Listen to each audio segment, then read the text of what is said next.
শুরু হতে চলেছে জিয়ান্ত থানা ফুটবল টুর্নামেন্ট 2025। ঢাকা মহানগর উত্তর বিএনপি আয়োজিত এই টুর্নামেন্টে মোট 26টি দল অংশগ্রহণ করবে। মঙ্গলবার বিকেলে রাজধানী গুলশানের একটি অভিজাত হোটেলে এই টুর্নামেন্টের ট্রফি ও জার্সি উন্মোচন করা হয়।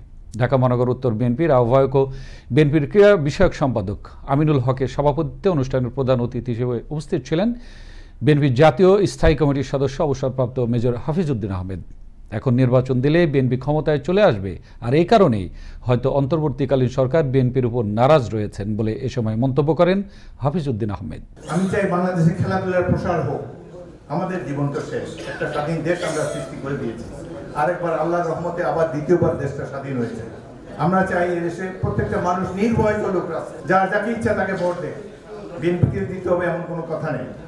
তত্ত্বাবধায়ক সরকার মনে হয় আমাদের উপর একটু নারাজ আছে। কেন নারাজ আমার দোষ না, আমি বুঝি নারাজ হওয়ার একটাই কারণ, এখন নির্বাচন দিলে বিএনপি ক্ষমতায় আসবে। তো ভাই, এটা কি আমাদের দোষ? আমাদের কি অপরাধ? পাবলিক যদি আমাদের ভোট দেয়, আপনাদের কিসের তকলিফ?